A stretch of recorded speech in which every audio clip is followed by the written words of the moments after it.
Hello guys, welcome back to Sun 11 Tower. Kumusta po kayo mga Capricorn?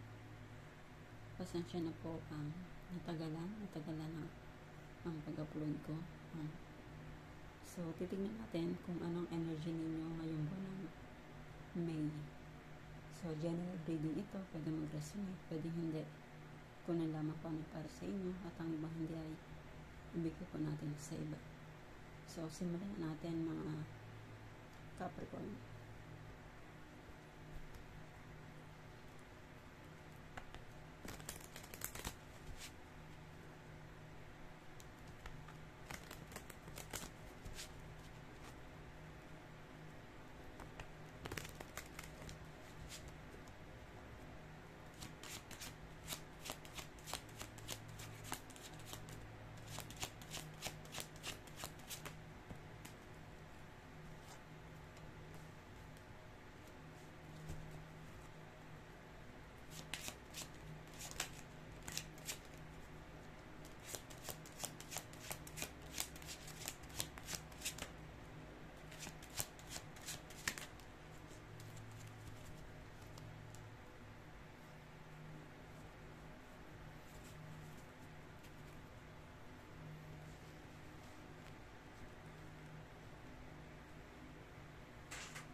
Okay, Capricorn. The Fool. So, napakarami mong opportunity na dumarating sa'yo ng Capricorn. So, kaya lang parang nandito ka sa point na parang uurong-sulong ka. Kasi tignan mo yung paa mo. Punta ka dito, tas din na atras. Pero, hindi mo namamalayan kung magte-take risk ka dito sa mga opportunity na darating sa'yo. May bagong liwanag na magiging masaya ka. No? Magiging masaya ang buhay mo. Try mong mag-take ng risk. Hindi mo alam yung iti-take mo na risk na opportunity. Hindi mo akalain na doon ka pala magsasucess. Doon ka pala makakuha ng growth. Doon ka pala kukuha ng pambili mo ng bahay. Doon ka pala makakuha ng pambili mo ng sasakyan. Doon ka pala makakuha ng gusto mong itayong negosyo.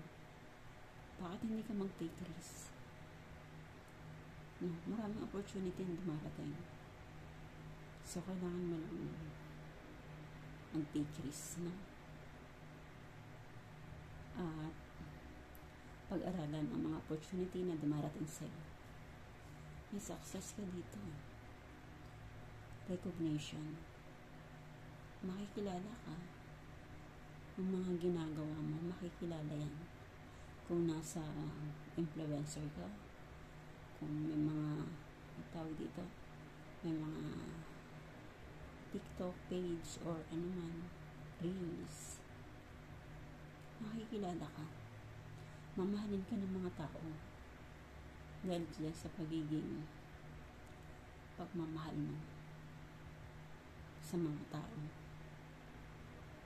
At kung may pamilya ka na, huwag ka mag-alala sa person mo. Mahal ka niya. The Lovers. No. Oh, 666. Angel number. Search niyo po yan.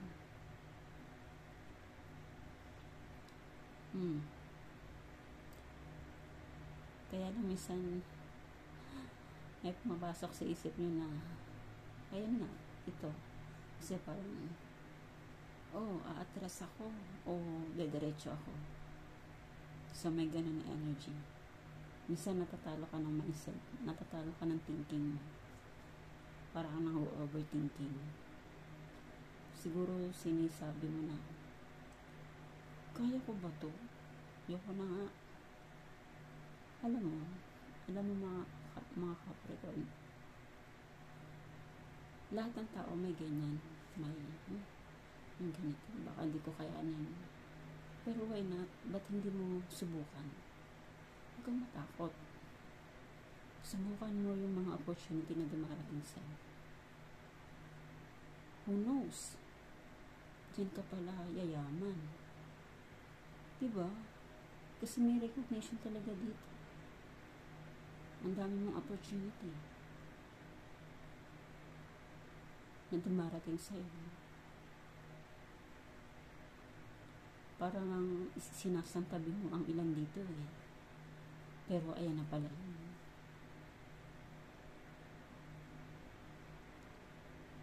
So, or minsan meron ka rin iniwasan. Siguro ito yung mga toxic na nakapaligid sa'yo. Mga jealous. Alam mo na yun, yung ganun. Yung mga kunwari mabait pero nag-usapan ka na pala. So parang ganun. So kaya siguro umiwas ka rin sa ganung person. Yeah, oo. Something recognition na darating sa'yo. Follow your heart. Follow your love. Follow your passion. Ano bang passion mo, Capricorn? Kung anong passion mo, go. At kung ay alam mo naman dyan ka aasenso, go.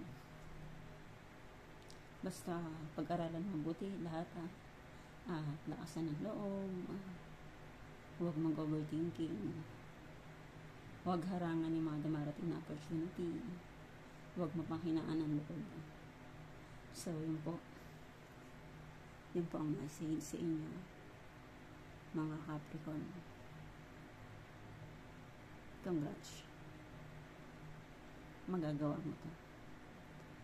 So yun po ang message.